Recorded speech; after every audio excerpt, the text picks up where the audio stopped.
Ora viva, muito bom dia, bom domingo a todos. Eu sou José Lumbo, economista. Estou aqui para moderar, mais uma vez aqui no nosso grande canal Relógio Econômico, o melhor canal de economia de Angola. Portanto, este canal hoje traz um tema muito pertinente. Como gerir o rendimento durante a quadra festiva. Durante a quadra festiva. Olha, próxima semana já é Natal. Então nós estamos aqui com um tema que é da atualidade. Vamos ensinar como vão gerir os rendimentos a partir de agora, na próxima semana, depois do Natal. E eu quero aqui desejar também a todos um Feliz Natal, não é? Portanto, e um ano novo cheio de prosperidade. O relógio econômico, todo mundo sabe, e nessa altura vamos apresentar os nossos convidados que vão nos ajudar a entender este tema que é muito pertinente para toda a sociedade angolana, para o mundo em geral. Eu gostava aqui de saudar a doutora Conceição Faria, ela que é economista e que já esteve aqui várias vezes a nos apresentar temáticas muito interessantes. Se quiseres, podes recuar as aulas, ver as outras aulas, para ver a gravura da doutora Conceição. Doutora Conceição, muito bom dia. Bom dia, Tolumbo, bom dia. É um prazer revê-lo e certamente voltar aqui ao Relógio Econômico, um dos programas que veio mesmo para ficar. Este daqui, Angola deve receber. Obrigada pelo convite. Maravilha, bem haja, está assinado. Agora vamos passar para a apresentação do Dr. Domingos Lucunde, ele que é economista e é residente aqui na casa. Portanto, Dr. Domingos Lucunde, muito bom dia. Bom dia, Dr. Lumbo, pelo convite. Bom dia, doutora Conceição. Segunda vez a partilharmos o mesmo lugar. Ok. E um bom dia para o Dr. Eduardo. Obrigado. Dr. Eduardo Cole Salvador, ele que também é economista, está aqui na nossa casa para estrear. Essa é a estreia do Dr. Eduardo Cole Salvador, não é? De facto, é alguém muito forte nesta matéria voltada à gestão do rendimento, nesta matéria voltada à educação financeira. Doutor, muito bom dia. Bom dia, obrigado. Bom dia aos caros colegas do painel, bom dia plateia. Estamos aqui mais uma vez, o Relógio Econômico. Maravilha, é tudo nosso. O relógio é econômico. Então tá bom, porque o relógio é econômico e o tempo é dinheiro e nós vamos avançar. E como vamos avançar nesta altura, vamos começar primeiro por fazer um pequeno enquadramento. Esse enquadramento que todo mundo já sabe. Finanças. Hoje falar de finanças é como se fosse em Angola, já não é um tabu. Hoje já tem muita gente a trazerem conteúdos voltados às finanças, mas é importante que nós tenhamos sempre uma atenção especial com o nosso rendimento versus gastos. Nós temos que ter sempre uma atenção especial. Muitas das vezes nós temos um dinheiro por receber e nem sabemos o que vamos fazer com o dinheiro. E se nos questionarem agora, olha, vamos te dar agora 100 mil kwanzas, 200 mil kwanzas, 1 milhão de kwanzas, ele nem sabe o que vai fazer. Portanto, o plano, a programação é muito importante na definição dos nossos rendimentos. O ser humano deve ser racional na utilização dos recursos. Normalmente tem estado a dizer que os economistas são agarrados e quem está a assistir esse programa nessa altura deve estar aí a dizer isso. Opa, esse é o programa Relógio Econômico, é dos economistas e eles são agarrados. De facto, todo economista que é chamado de agarrado tem que fazer festa e tem que ficar feliz porque, afinal de contas, já está a utilizar da melhor maneira os recursos. Porque o economista tem um plano de necessidade, tem uma lista de necessidade bem elencada e ele depois quer aplicar este plano, quer aplicar essa lista. Só que o que pede, o pedinte, é imediatista. Ele quer vir sobre o teu plano. E quando você diz, não, eu tenho um plano a cumprir, eu não vou te dar isso. Então vem o nome de agarrado. Então isso é um motivo de felicidade para ti. Porque vais deixar de atender alguém e vais cumprir com o teu plano, de facto. Então nós também trouxemos aqui algumas linhas que depois vamos discutir em torno aqui dos nossos preleitores aqui dentro da casa. E eu queria, antes de entrar nestas linhas orientadoras, começar a ver o enquadramento de cada um. E eu vou começar com a doutora Conceição para este seu primeiro enquadramento relativamente a essa temática, doutora Conceição. É muito interessante.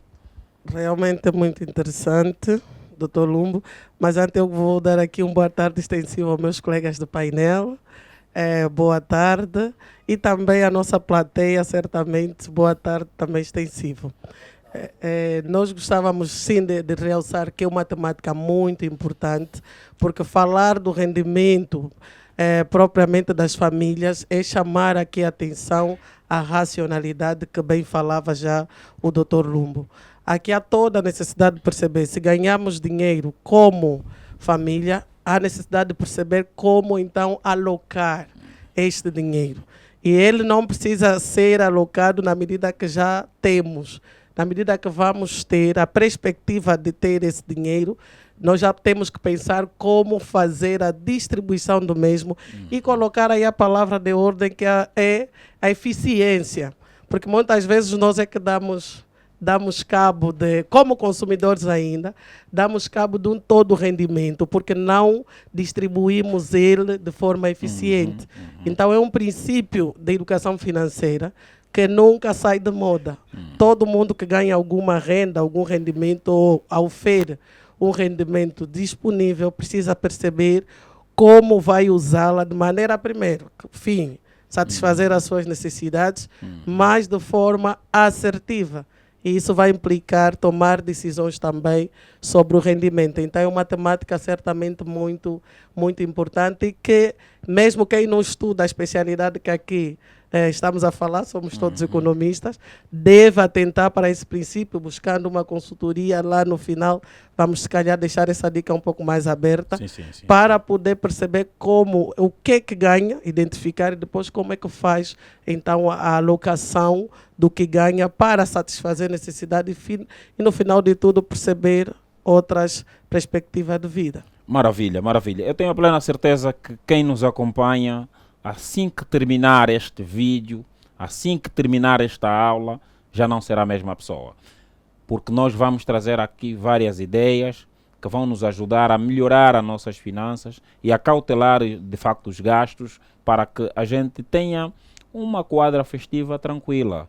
A gente tenha um ano novo tranquilo. Porque às vezes as pessoas dizem, não, janeiro tem 60 dias, essa coisa toda. Doutor Domingos, então, qual é o enquadramento que faz? Muito bem. Falar da renda sem conhecer a educação financeira é comparar o indivíduo que coloca-se na autoestrada, né, na via rápida, e fica lá de pé, né? Ele não imagina, não tem noção das consequências. Não é possível falar de rendimento. Porque uma autoestrada mesmo não pode se atravessar. Não pode. A autoestrada de verdade não se atravessa. Se ele sai da sua casa bem disposto para ficar na autoestrada, é porque ele tem muita coragem, né? Muita coragem. Então, este é o indivíduo que fala da renda, da gestão do rendimento sem conhecer educação financeira. Okay. Educação financeira é um conjunto de procedimentos em que os indivíduos adotam de modo a poupar ou a usar o dinheiro de forma eficaz e que no futuro, médio e longo prazo, venha a lhe gerar o chamado efeito multiplicador. E esse efeito multiplicador deve ser em função não só da renda que ele tem, como também a renda deve ser um elemento fundamental para que ele crie outras fontes de receita. Porque se nós falarmos aqui somente da renda como alguma coisa em que as famílias dependem, então não teremos a chamada poupança. E estamos aqui, eu trago aqui esse enquadramento em função da nossa realidade. Sim. E nós sabemos que quem depende de uma única fonte de receita em função do contexto acaba estando em condições pior. Ok, ok.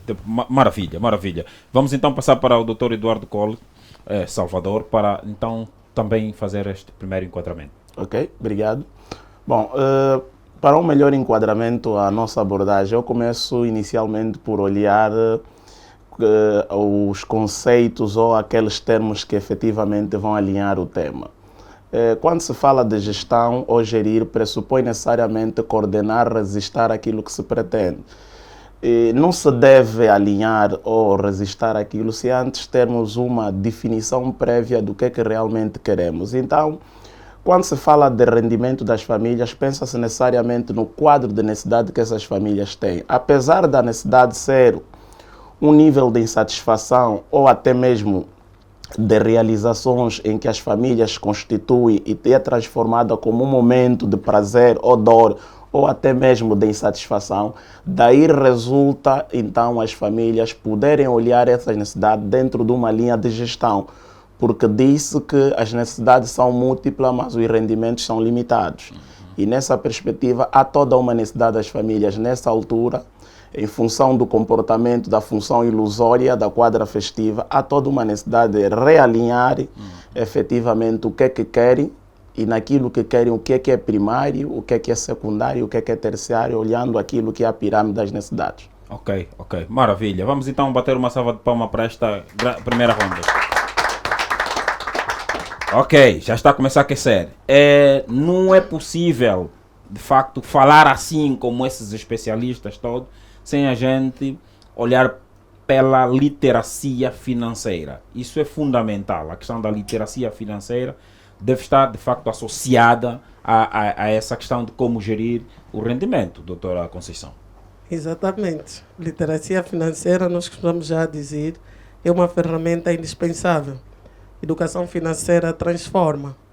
E nós temos que entender que da nossa base cultural, temos reforçado isso, Angola não tem na nossa base cultural princípios de educação financeira.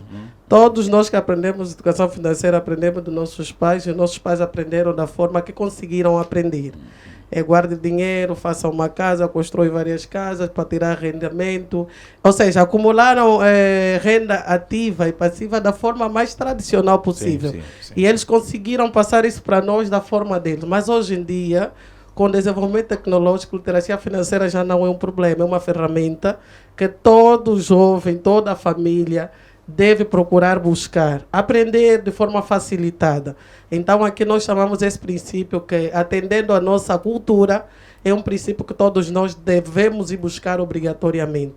Por quê? Porque para podermos contrapor esses problemas de como identificar nossos gastos, que falava muito bem o meu colega de painel, para identificar gastos você precisa saber qual é o limite do seu rendimento. Sim. E depois priorizar esses gastos. Mas esse todo o princípio não se pensa por si mesmo, porque quando não temos dinheiro em mão, parece que tudo nós sabemos, mas quando já temos... quando cai, ninguém mais sabe de nada. Aí é que começa o melindroso também da literacia financeira e econômica. É preciso perceber, antecipar os fatos, tem que planificar. E quando cair, então, o cali está no banco, não é? Como dissemos, ali você já sabe como alocar cada coisa. Até aquele dinheiro do nada, ou do nada, para você fazer o nada. Está lá na planificação. Então eu preciso perceber... Quer dizer, até o do nada tem que planificar. O do nada tem que planificar. Nós temos que ter um dinheiro do nada. Os homens não sabem propriamente quando é que vai ser a sexta-feira do muito. Então tem que ter aí o nada no planeamento. Para quando ele tirar não dá problema. E nós mulheres também. Exatamente. Quando temos que tratar alguma coisa, beleza, principalmente, o dinheiro do nada nos dá mais brecha. Para não aleijarmos, aí não ferirmos o princípio fiel do nosso instrumento bom de literacia financeira, que é um orçamento. É preciso planificar. E o orçamento, quem lhe vai ajudar claramente é um especialista, mas esse princípio básico de conhecer, estamos a chamar a atenção às famílias, vamos buscar. Como relógio econômico é um dos princípios bons para aprender isso também. Estamos a fazê-lo agora, doutor? Sim. Realmente, estamos a fazê-lo agora, então... De facto. Realmente isso. Obrigado, doutora Conceição, sempre no seu melhor. Isso é verdade, o que a doutora Conceição está aqui a dizer. Do ponto de vista da literacia, é preciso fazermos um esforço, não é? E termos aqui aquela visão do crescimento intencional. Ou seja, você tem que ter a intenção de crescer. Alguém uma vez disse assim, quer ser ministro, fala e vista-se como ministro. Não é? Quer ser professor, fala e vista-se como professor. Então, se você quer ser milionário, então tens que ter um cérebro de milionário. Queres ser rico, tens que ter um cérebro de rico. Não podes pensar pobre para que sejas rico. Então, todos esses elementos partem da literacia financeira. Para chegar até ali, por exemplo, no caso específico que estamos aqui a tratar, é a literacia financeira. Se estudar, se leres e buscar teorias, ouvir mais pessoas a falar sobre o assunto. Porque é importante ter sempre essa catequese. Passar sempre no teu ouvido alguém a te dizer, olha, faz então assim, porque não é tão fácil assim da noite para o dia nós pensarmos conforme os livros orientam. Nós temos que ter uma educação, uma trajetória. E como disse muito bem a doutora Conceição, nós fizemos muitas das vezes aquilo que os nossos pais nos orientam. Então, precisamos agora mudar de paradigma. E aqui, citando o Dr. Martins, não é? Ativamente e liberta o corpo. Só precisamos disso para chegar lá. Nós queremos sugerir aqui alguns livros, não é? Agora, nessa ronda, vou sugerir aqui Os 50 Segredos dos Milionários. Também é um livro muito bom, não é, para lerem, não é? Depois tem também este muito famoso, eu acho que muita gente conhece, O Pai Rico e o Pai Pobre. Esse também é um livro muito interessante. Tem este também que eu gostava de sugerir aqui à nossa plateia do Relógio Econômico, que é o livro do Dr. Finanças. Esse também é um bom livro, não é? E essa da inteligência financeira, que é aqui a nossa análise no momento, não é? Essa questão da inteligência financeira. Olha, doutor Eduardo Salvador, é bem verdade que sim, temos a parte da inteligência financeira, o cumprimento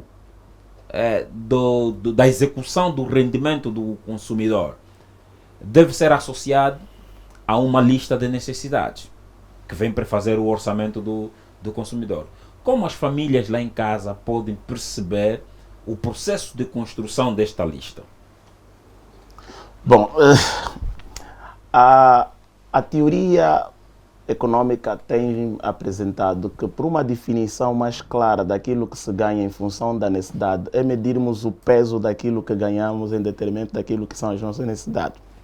Ou seja, hoje por hoje é preciso alinhar do ponto de vista daquilo que são as necessidades primárias da família, ou seja, aquilo que garante o dia a dia da família. Estamos a nos referir a que enfim, em termos de linhas miúdas, é preciso definir o nível de consumo alimentar, que é primário, olhar aquelas variáveis que estão muito ligadas ao nível de segurança, e quando olhamos a segurança, estamos a nos referir, temos luz elétrica, podermos ter água potável e etc, etc. Essas coisas que, em teoria, diz elementos da cesta básica. Precisamos necessariamente ter os elementos da cesta básica. Então, quando eles estiverem todos alinhados, deve ser medido com aquilo que é o rendimento. Nessa altura, estamos a dizer que um indivíduo que ganha eventualmente 100 mil kwanzas deve olhar nas 100 mil kwanzas, dividir esses 100 mil kwanzas em função da necessidade que tem. Aqueles itens que terão uma ligeira gordura, me refiro que terão maior peso, estamos a referir que se ele medir, já sabe que a luz particularmente vai poder pagar 6 mil kwanzas, mas quando ele dividir por esta vai ter um peso de medida, imaginemos que seja 50 mil kwanzas. Já sabe que o valor a ser pago relativamente à energia não será 50 mil kwanzas. É a partir daqui que se olha aquelas necessidades que não são primárias, são secundárias, que se encontram num quadro de consumo imediato. Estamos a nos referir ao caso da questão, por exemplo, do transporte. Se o filho anda de transporte escolar, a questão do transporte, porque já sabe que o transporte do filho efetivamente pode não ser uma necessidade primária, em detrimento de que o mais importante é garantir o bem-estar ou a própria integridade física da criança para eventualmente no dia seguinte haver escola. Então nós colocamos essas variáveis em segundo plano. Se isso tudo estiver meio alinhado, a partir daí o consumo familiar poderá eventualmente começar a diminuir gordura. O que tem sido diferente, nós aqui infelizmente não se faz essa divisão, não se mede esse peso do ponto de vista do consumo. Tem-se a ideia de que o mais importante é resolver aquilo que produz satisfação imediata. Yeah. E isso tem sido um dos grandes problemas. Um dos grandes exemplos tem sido na quadra festiva. Todo mundo quer comer bacalhau. E a questão que se levanta é, se todo mundo comer bacalhau e no dia seguinte não poder pagar energia, mesmo repleto de bacalhau, gera um grau de insatisfação tão grande, porque do ponto de vista da proporcionalidade da satisfação, será um consumo e que no dia seguinte o grau de satisfação é menor em relação a não termos comido o bacalhau. Então é preciso associarmos aqui os níveis de prioridade. Há um autor que fala muito bonito, Maslow, fala sobre a teoria das necessidades, olhando na sua própria pirâmide, claro. Então, essas pirâmides também podem ser adaptadas do ponto de vista daquilo que é a nossa ação prática em casa. Sim. O que é que precisamos e que, se não tivermos, vai gerar um problema do ponto de vista da nossa existência. Aí sim, essas serão enquadradas como prioridade. Ok. Maravilha. Muito obrigado, doutor Eduardo. Doutor Domingos, ainda nessa perspectiva da lista, não é? O que é que podia dizer nas famílias, lá em casa? O doutor já fez um enquadramento bom. A lista de despesas das famílias, ela deve exigir sacrifício. Ok. Sacrifício. Esse sacrifício pressupõe poupança ser sempre maior que o lazer. E muitas das vezes nós invertemos essa pirâmide. Ou seja, o lazer passa a ser maior que a poupança. E nós sabemos que o setor, a saúde e a educação é o que mais pesa no orçamento das famílias. É o que mais pesa. Então, se é o que mais pesa, por que não usar, em vez de clínica, né? Frequentar mesmo o hospital do Estado. E hoje vai gastar menos, né? Sim, no público. É que nós temos um pensamento que tudo aquilo que é do Estado não presta, ou atendem bem. Mas deve-se romper esse paradigma, né? Sim. E o Engel fala muito sobre as famílias. Ele compara muito entre o pobre e o rico. E ele diz, olha, os pobres gastam mais do que os ricos. Porque os ricos poupam. Os pobres gastam muito em lazer. Sim. Se nós vimos aqui, quantas pessoas aqui têm educação financeira? A educação financeira é comparada com o nível de literacia. Então, isso também influencia na forma de gastar das famílias. Quer dizer que a falta de literacia também é uma pobreza. É fundamental. A educação financeira... A educação financeira deveria começar, penso eu, desde o ensino fundamental. Nós estamos aqui. Por que as pessoas têm esse conceito em quem faz economia? Eles até colocam de fora o contabilista, coitado, não lhes dizem nada. Colocam de fora o gestor, mas ele diz assim, se arranjaste um economista, você vai passar mal. Está a falar assim na mulher. Sim, na mulher, porque ele acha que... E vice-versa, também pode dizer assim ao homem, você arranjou uma mulher economista, não vai sofrer. Porque eles acham que tendo um engenheiro, como não conhece, a mensagem é essa, como não conhece a educação financeira, então tem sempre lazer. Como é que uma pessoa que a essa altura ganha 100 mil, mas quando o salário cai na conta, quer sentar no restaurante? Num restaurante que vai pagar numa única conta 50 mil kwanzas no final do dia. Vamos ainda quer falar de 25 mil. 25 mil kwanzas. Como é que é possível? No dia ele gasta logo... Como é que é possível? 25% do seu salário. Como é que é possível alguém que trabalha em instituições com uma renda compatível à situação dele financeira, volta em menos dias 15, vai te pedir de um conjuro? Mas é um indivíduo mesmo que estudou, fez contabilidade, fez economia. Então esse indivíduo, do ponto de vista acadêmico, vamos colocá-lo de parte. Isso muitas vezes também que deve resolver a religião, né? Porque muitas vezes precisa de oração. Não, mas essa é que... Oração. Essa é a Sim, questão. oração. Essa é aquela questão, né, do quimbandeiro. Sim, não é? oração, Do quimbandeiro que diz: vem cá, vou te tratar para você ter dinheiro. Mas ele não tem Mas ele dinheiro. não tem dinheiro, não tem dinheiro. Então a literacia. Então, a literacia financeira é fundamental, principalmente para nós. E olha que a Covid veio nos mostrar um bocadinho que é possível, sim. Não foram as academias, nem os centros de formações a nos educar. Doutor Lumbo, doutora Conceição, nós temos aquele truque de não comer arroz no dia seguinte. Veio a Covid, comíamos tão bem, morremos? Não morremos. Fizemos sacrifício, as padarias não tinham pão. Sim. Morremos? Não. Não morremos. Usamos o quê? O princípio do bem substituto. Sim. Está na falta da manga madura, às vezes deve também comer com sal.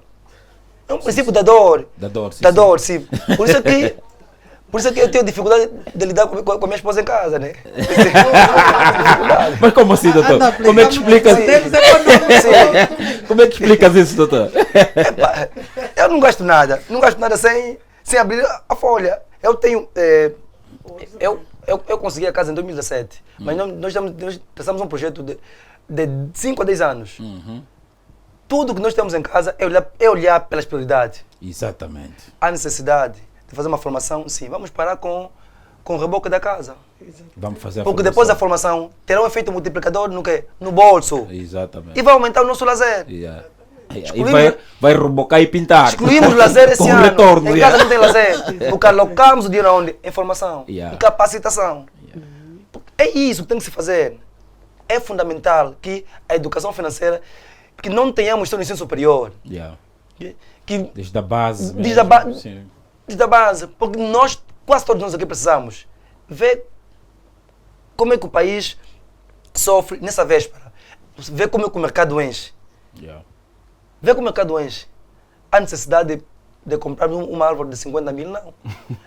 Vai mesmo aquela na palmeira. A palmeira, eu fui escuteiro, que escutei saber isso. Sim. Vai à palmeira, okay? Endireita muito bem aquele, tira aqueles... Pode fazer a árvore Pode de fazer, Natal. assim, e girar no corpo. Natural. Sim, é uma árvore. Mas tens Então que comprar isso. só mesmo 80, 50. E depois tem janeiro, a educação com os filhos. Yeah. Vai voltar aonde? Na dívida e nos juros. Nos juros. É um indivíduo que tem renda, que a vida dele é empréstimos pagando juros. Yeah. Esse indivíduo nunca vai sair da linha da pobreza. Né? Exatamente, sim. É aquele princípio que diz, né? que o rendimento do pobre, quando não é bem alocado, é igual à proporção marginal a consumir. É isso. Aqui está a falar da armadilha. Né? Essa é uma armadilha, Sim. que é a famosa armadilha da pobreza. O que é a armadilha da pobreza? Ele trabalha para comer e come para trabalhar. E pronto, fica naquele círculo aí. Nunca em nenhum momento tem uma escapatória para fazer poupanças e gerar investimentos. Olha, o Dr. Domingos já apontou, estamos a falar aqui da questão da distribuição da renda familiar. E nós sugerimos que a distribuição seja alocada no princípio da regra, que também é muito importante, que é muito conhecida, da 50, 30, 20, não é? Tanto 50% para as necessidades, 30% para a poupança e 20% para o lazer. Ainda assim, estamos aqui a falar, ainda assim, por mais reduzido que seja o teu rendimento, tu tens que ter lazer. Mas aqui o lazer, atenção, o lazer tem níveis. Eu, José Lumbo, se tenho um rendimento de 50, o meu lazer não pode estar associado ao lazer da doutora Conceição, que tem um rendimento de 500, por exemplo. Porque se a doutora Conceição vai chupar gelado na cidade, eu não vou conseguir chupar gelado na cidade, porque o meu rendimento não me permite. Então vou chupar gelado de muco. Se calhar vou satisfazer as minhas necessidades nessa perspectiva. É um lazer. Então eu não consigo ir à praia do Mussulo com a minha família. Então vou mesmo para Cacoaco. Porque é lá onde eu consigo chegar com o meu rendimento. Quando você atira-se à praia, sai escuro, mas é normal.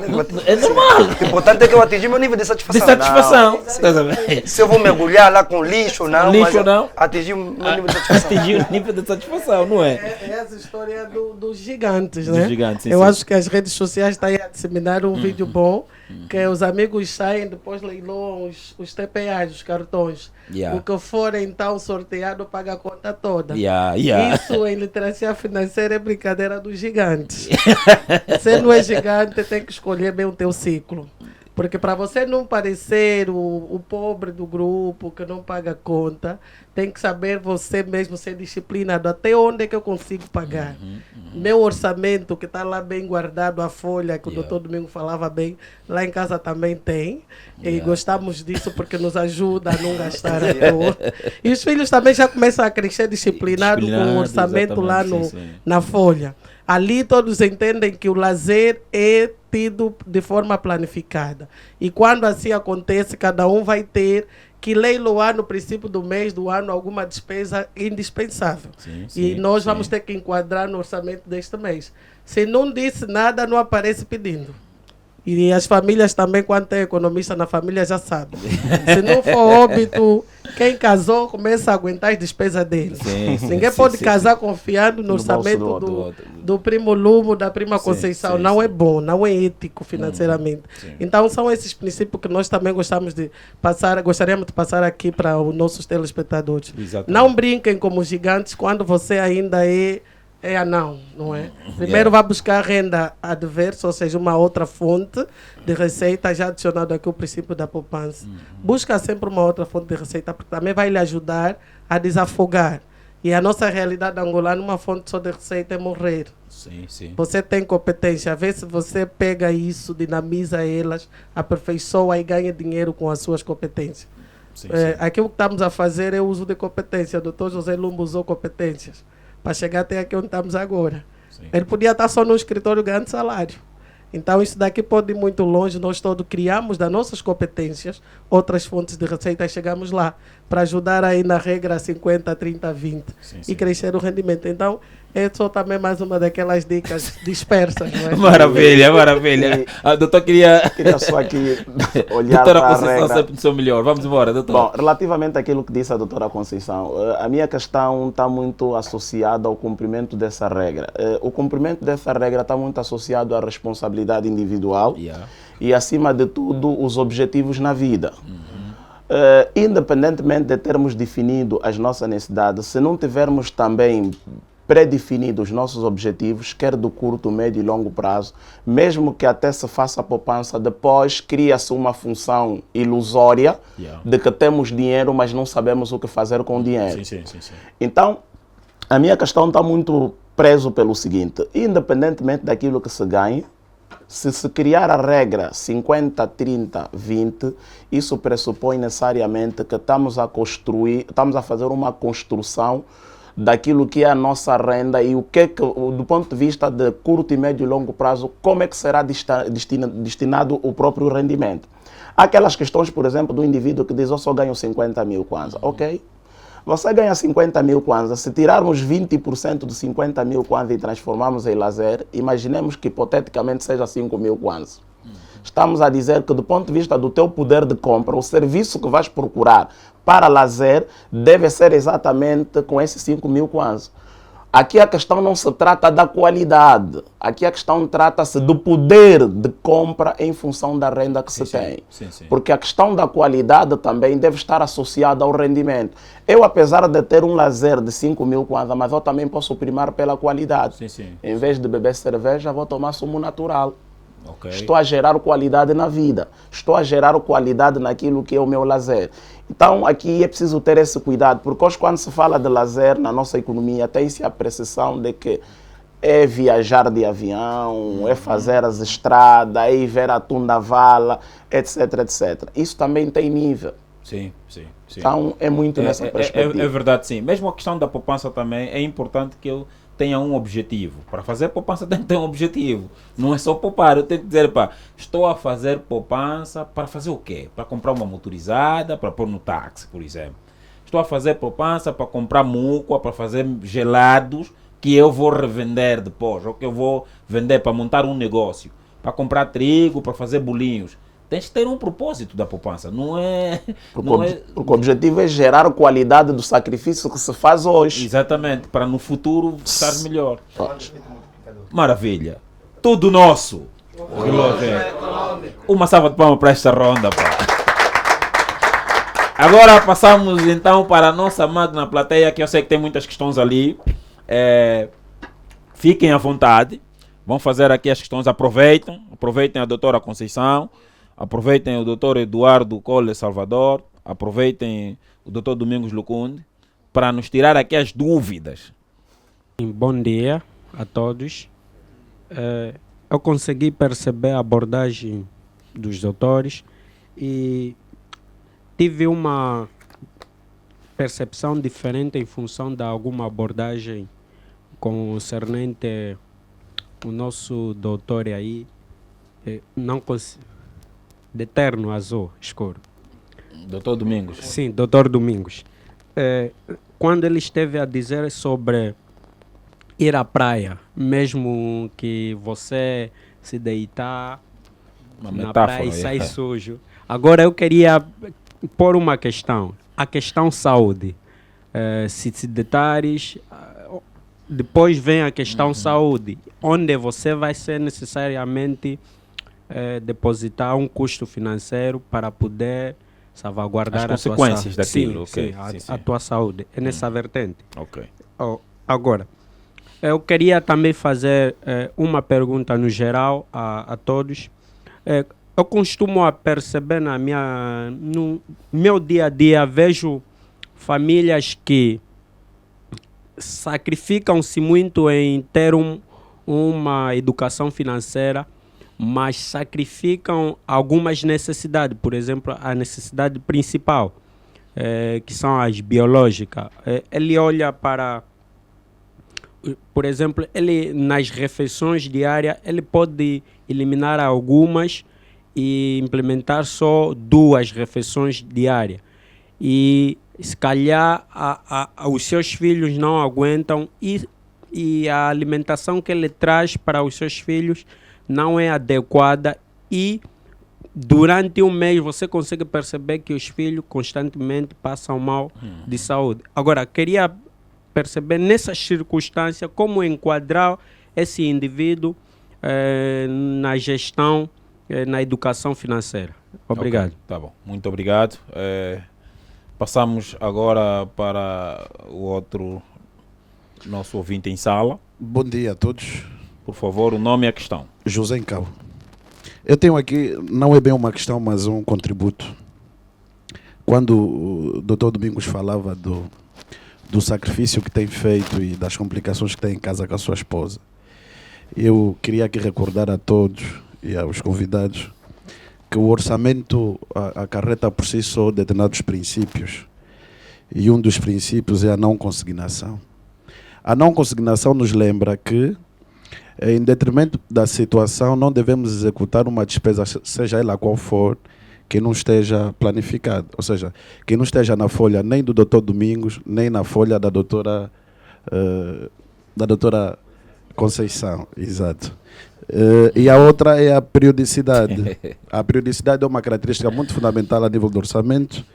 E há aqui um sinal, a doutora Conceição falou muito bem, que a educação financeira deve, e o doutor Domingos também falou, que deve começar no ensino fundamental. Nós crescemos com muitos tabus no seio das nossas famílias, onde nós tínhamos o orçamento do pai e da mãe como um segredo. O orçamento do pai nunca era revelado. Então a minha sugestão aqui para os presentes é que o orçamento da família, seja lá qual for, se for o do pai ou da mãe, deve ser sempre revelado de forma que as crianças tenham conhecimento e tenham a sensação daquilo que é o orçamento da família e não criar expectativas que não podem ser realizadas. Por exemplo, se eu, como o pai e o provedor da família, ganho 100 mil kwanzas e o filho tem conhecimento que o pai ganha 100 mil kwanzas, eu estou em crer que o filho não vai criar expectativa de 200 mil kwanzas. Então é muito importante que o rendimento da família tem que ser declarado ainda na senda da educação financeira. E em jeito de sugestões, Já para concluir, para concluir mesmo, muito obrigado, Dr. Lume. Eu aqui apontar as ferramentas que o mundo nos coloca hoje para criar, diversificar as rendas e o rendimento da própria família em si e priorizar as despesas, tal como fez menção o Dr. Salvador, acredito, e priorizar as despesas conforme orienta a pirâmide de Maslow, ou seja, o supérfluo fica sempre para o último. Obrigado. ok. Muito obrigado. Então, mais uma questão para fecharmos. Muito bom dia, caríssimos. Sou Rafael Teca. Bem, a minha questão consiste na seguinte. Nós sabemos que atualmente temos ainda assim pessoas que trabalham e a sua renda é extremamente baixa. Sabemos que há pessoas que ganham 30 mil kwanzas. E nós estamos aqui a falar de que devemos criar o nosso salário, né, ter a poupança e, por sua vez, também fazer com que esse mesmo dinheiro trabalhe. Tendo em conta o atual custo de vida, eu penso que fica um pouquinho meio complicado em função mesmo da realidade, porque sabemos que a alimentação em si sobe dia após dia. A minha questão é, como é que fica esse indivíduo que ganha 30 mil kwanza, tendo em conta o nosso contexto atual?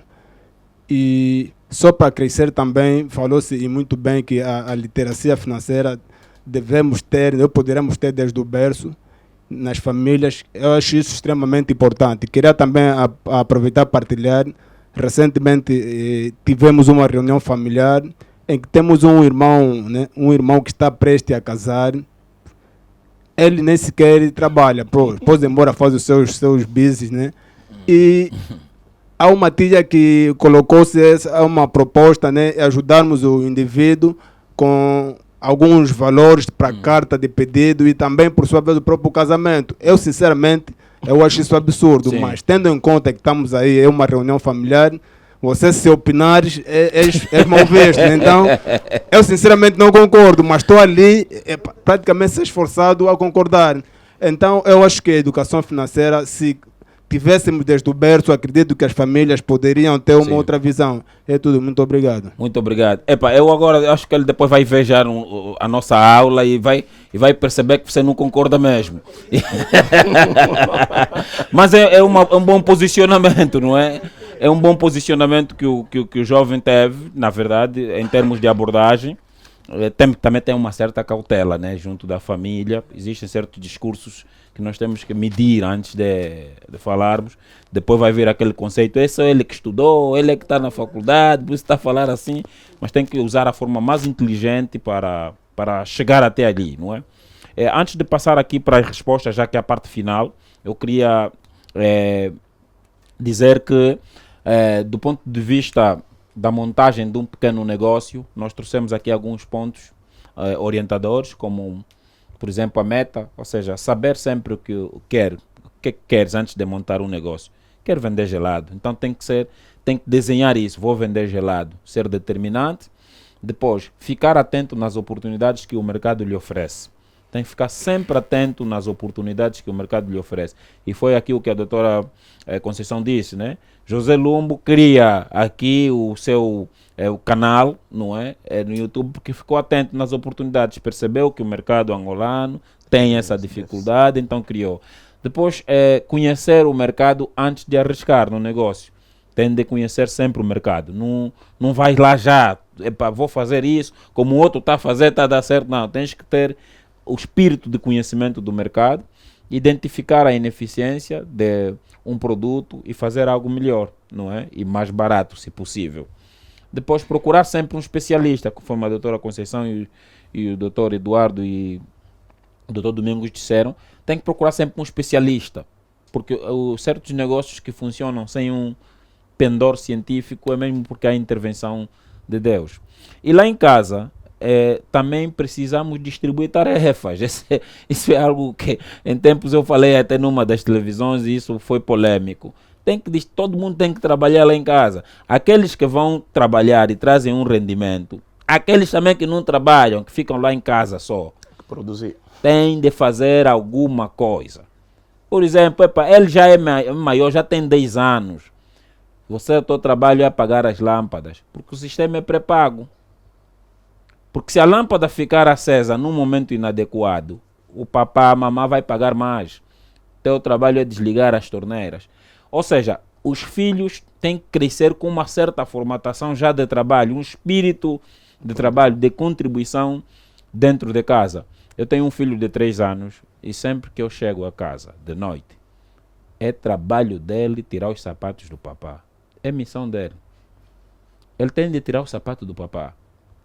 Ali, a mamã já não vai fazer esse exercício, porque a mamã podia fazer isso carinhosamente. No momento em que a mamã tinha que fazer isso, vai fazer uma outra coisa. Então, está a otimizar os serviços em casa. Então, teu trabalho é tirar os sapatos do papá, arruma lá, tudo bem bonitinho e pronto, vai descansar. E está a fazer alguma coisa. Na medida que ele vai crescendo, vou lhe atribuindo outras tarefas. E é assim que temos que trabalhar. Distribuir tarefas. Então vamos passar agora para as respostas. A doutora Conceição vai finalizar com a resposta. Vamos começar primeiro com o doutor Eduardo, não é? Relativamente às questões que foram colocadas e muito bem colocadas. Um bem-aja a toda a plateia. Então vamos lá, como é que vamos responder isso? Bom, eu começo pela primeira questão, que está muito relacionado à questão de mergulhar a praia mesmo ela estando suja. Eu acho que aqui a abordagem foi numa perspectiva de metáfora. Metáfora, sim. E espero que seja ela bem entendida nessa perspectiva, porque quando se fala na questão de otimizar a renda que temos em função da escolha do consumo, ela também deve estar associada a um nível de segurança, porque senão tu mergulhas a praia na ideia de que estava a poupar, mas no dia seguinte tens que gastar 10 salários para cuidar da saúde. Então, nessa perspectiva, retira-se o princípio da literacia financeira, porque aqui a questão da literacia financeira está muito associado conhecer a letra da definição das coisas em função daquilo que é o conceito de acumular riqueza.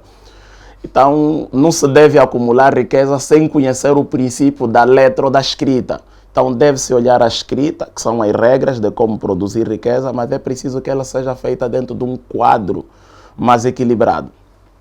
A outra questão está muito olhado pela questão da, não sei se entendi, que é a questão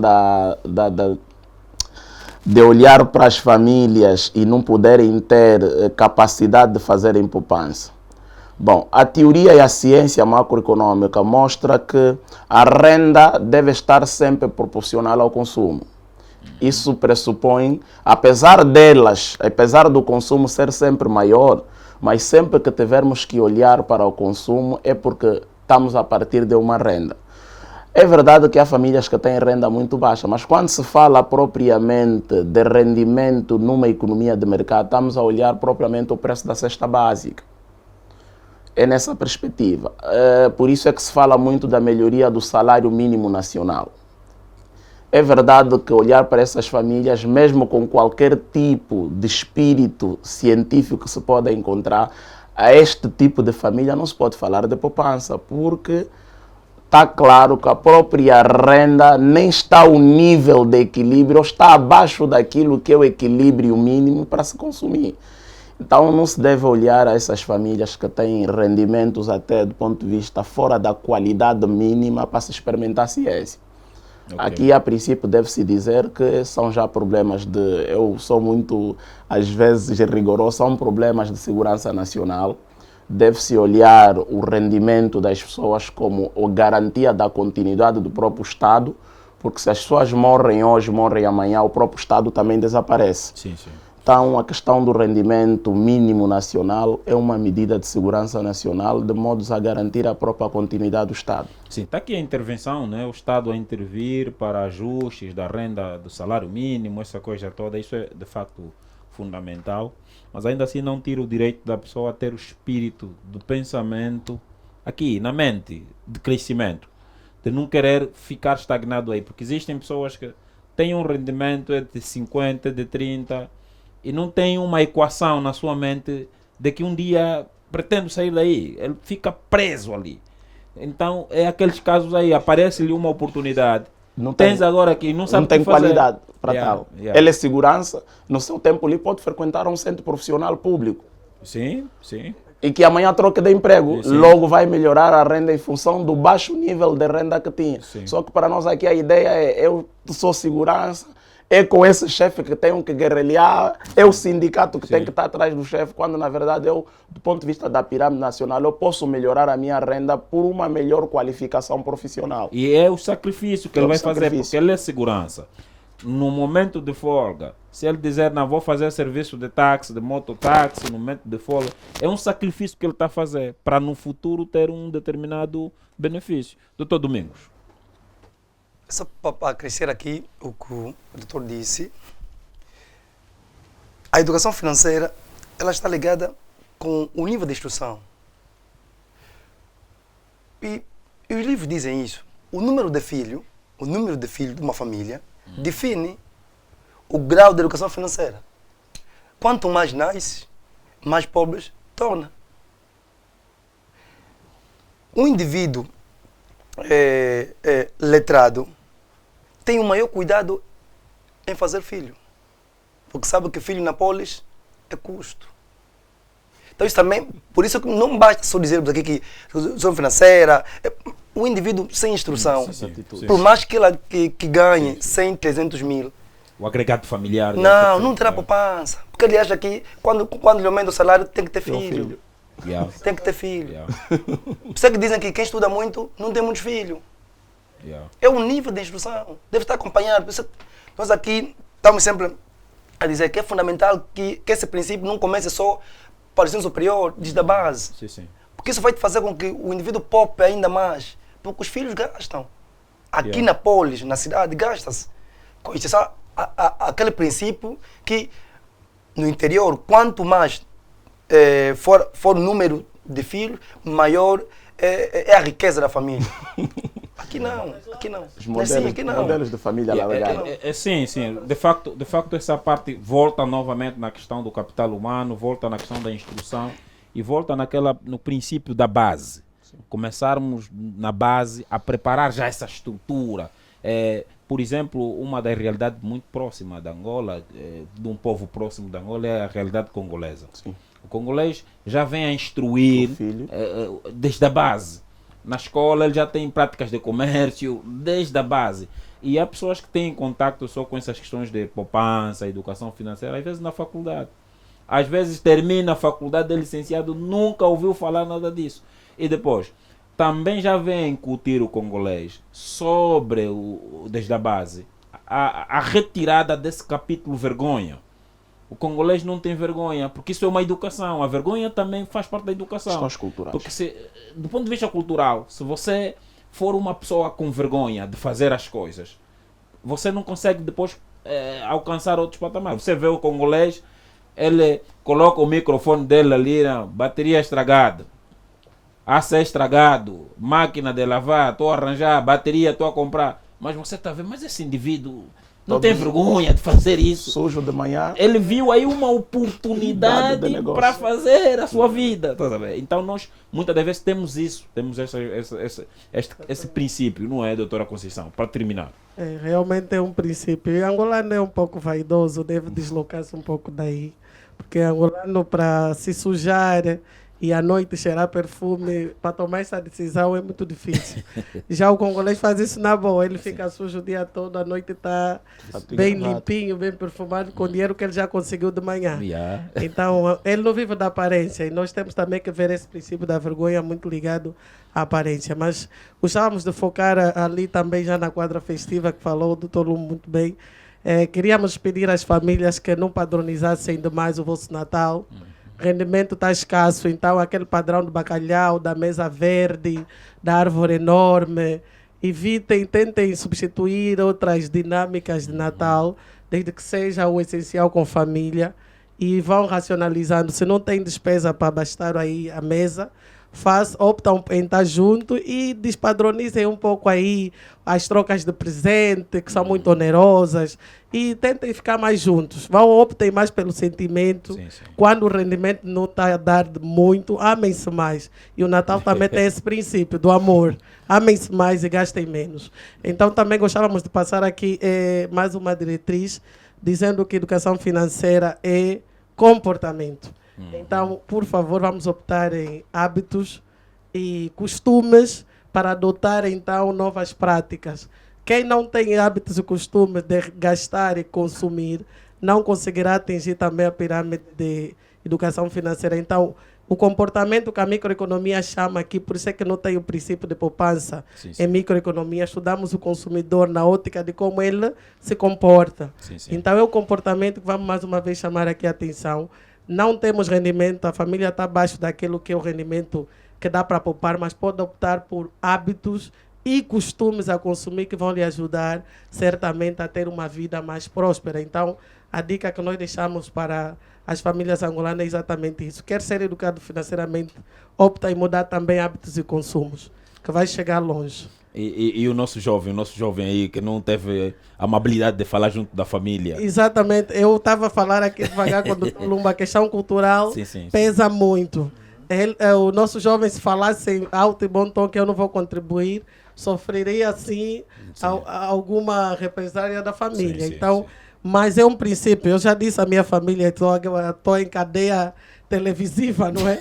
E vou afirmar isso. Eu já disse que eu não contribuo em pedidos de casamento de pessoas que não têm um rendimento.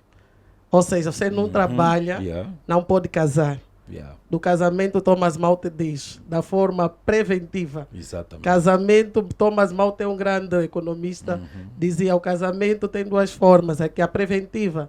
Quem não tem rendimento não pode casar, porque de lá vai vir filhos, vai aumentar o agregado familiar. E ali como é que você vai sustentar? Então o princípio do nosso jovem aqui é bom, mas fale no off, aconselho o primo a recuar, pode casar depois. Não tenha pressa, até porque o homem pode casar depois. O homem tem que ganhar cabeça, e a cabeça vem também por ter um rendimento. Senão depois vai desencadear problemas sociais graves. O homem que não tem rendimento como provedor, como diziam dos nossos ouvintes lá atrás, não é provedor, socialmente terá outros problemas. Então, queremos aconselhar ao primo, recue um pouco, trabalhe um pouco mais para sustentar a família. Não tenha pressa. Então, é basicamente isso que gostávamos de passar. E para dizer que tem um vídeo aí que eu falei dos filhos, não é? Acho que tem mais de 8.000 visualizações. Estão a me ralhar muito nos programas de televisão. Não, nice. A renda não é proporcional aos filhos. Então, muito obrigado. O Dr. Domingos disse. Estamos alinhados, é exatamente isso. Mas tem um jovem que falou dos 30 mil, o valor tão reduzido. Depois, como é que fica? Exatamente. Mas, o valor reduzido, ela diz que as condições estão tão difíceis, né? Então, não tem como poupar. Nós temos um outro problema que aqui vou levantar. A criatividade. Nós não somos criativos. A doutora aqui disse. Nós temos uma mente bloqueada. Nós temos uma mente bloqueada. Nós pensamos que a única fonte que vai nos meter rico é o salário da empresa. Depois, quando ele nota que ele é o único que não está a estender, rouba. É um indivíduo vulnerável para qualquer comportamento ilícito. Essa criatividade veio da inovação. Um indivíduo que não é criativo, não inova, olha principalmente aonde? O nível da literacia. É fundamental isso. Só é possível você multiplicar a tua renda, primeiro com uma vontade de crescer do ponto de vista profissional ou intelectual. É aquele pensamento. As universidades não vão meter rico a ninguém. Não vão meter rico a ninguém. Se for criativo, sim. Se for criativo, sim. Nem que chegar até ao PhD. Estás a pensar que estando na universidade será rico. Estás no lugar errado.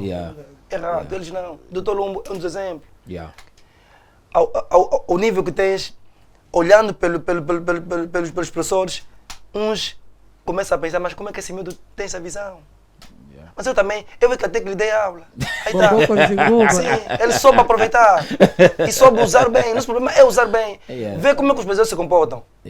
Vê como os brasileiros se comportam, vê os canais do YouTube. Brasileiros, sim. Brasileiro, indivíduo que ele aproveita no YouTube, faz. Ele abandona uma empresa multinacional para quê? Para ser youtuber. Eu até vou pegar a deixa do Dr. Domingos só para dizer às pessoas. Está muito bom, doutora. Vamos já terminar. Vamos já terminar para dizer salários não enriquecem. Pois. Salários não enriquecem angolanos, salários não enriquecem. Usem competências que cada um de nós tem. Se não te ver, vá buscar. Agregue competência ao seu perfil como homem, como mulher. E das tuas competências você vai agradar certamente uma parte desse universo que é tamanho. E quando você agradar, eles já não te largam. Chama-se clientela. Então, crie oportunidades, busquem competências. Porque abandonar emprego não é coisa do outro mundo. Eu que vos falo, já abandonei 2 empregos. Saí do escritório mesmo. E olha que eu fui diretora. Então não é difícil. É só você fazer custo de oportunidade, custo-benefício. Ficar 8 horas trancada e 8 horas ganhando dinheiro, onde é que você tem que ir? Mas é preciso visão e inovação também. Maravilha, pai. Uma salva de palmas para essa ronda que já vem aqui a terminar, mas o doutor Eduardo queria também fechar aqui. Não, na verdade era só aqui trazer um subsídio naquilo que disse a doutora Conceição. Eu, para os mais novos, eu me refiro mais novo do ponto de vista dessa estrada da academia. Eu estou lembrado que nós, quando tivemos a faculdade, tivemos situações menos boas. Tivemos que viver a vida toda dando aula mesmo, ganhando 12 ou 10 mil. E estou lembrado que naquele tempo apelidamos o Dr. Lumbo como Turbo. Porque tinha 6 colégios a dar aula no mesmo período. Nós estávamos com 4, 2, ele tinha 6. Mas o objetivo ali era maximizar os estudos, era ter condições para continuar a estudar. Então eu costumo dizer que essa questão da definição do trabalhar e não trabalhar é associada ao jogador. O jogador fica rico no clube, não fica rico na seleção. Então é importante olhar essa perspectiva. Ter o Estado como entidade empregadora do indivíduo que está formado, do ponto de vista prático, é desperdício, aquilo que nós economistas chamamos de hiato inflacionário. Você perde tempo e ganha poucos benefícios. É melhor que se estude, ganhe-se competência e vai-se criando oportunidades de emprego de ponto de vista voluntário. Para os contabilistas, não precisa ter um indivíduo que te emprega, faz fechos de conta, fica em casa com um computador. Chega a ser melhor do que teres um indivíduo que te paga 200 mil todos os meses e não tem volume de trabalho e passas o dia lá a ler jornal. Maravilha. Muito obrigado, então, a todos. Terminamos, então, mais uma sessão da aula número 16. É sempre um prazer. Não esqueçam de seguir sempre o nosso canal. Clicar aí sempre o gosto. Esse gosto que você vai clicar é fundamental para nós, para manter aqui as despesas, né? Muito bem. Um abraço. Estamos juntos. Tudo nosso. Econômico. Viva!